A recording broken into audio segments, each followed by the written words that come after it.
Si Estrada ay naaresto ng 2 beses dahil sa mga kasong korupsyon. Noong Abril taong 2001, siya at ang kanyang ama, ang nahalay na pangulo na si Joseph Estrada, ay naaresto matapos nakasuhan ng plunder. Siya ay pinalaya noong 2003, nahalal sa Senado noong 2004, at naakwit noong 2007. Noong 2014, siya ay kinasuhan at na-detain dahil sa di umano'y pagnanakaw ng 183 na milyong piso mula sa kanyang mga discretionary funds sa isang iskandalo na kilala bilang pork barrel scam. Noong 2016, siya ay pinalaya matapos napayag ang makapagpiyansa. Naghanap siya ng muling halalan sa eleksyon ng Senado noong 2019 ngunit natalo. Muli siyang tumakbo noong 2022 at nanalo ng isang upuan sa Senado.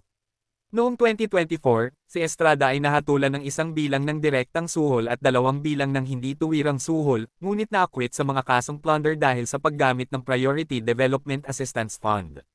Siya ay nahatulan ng 8 hanggang 9 na taon para sa direktang suhol, 2 hanggang 3 taon para sa hindi tuwirang suhol at inutusan na magbayad ng multa na 3 na milyong piso. Noong Agosto taong 2024, binaligtad ng Sandigan Bayan ang hatol ni Estrada sa 1 bilang ng direktang suhol.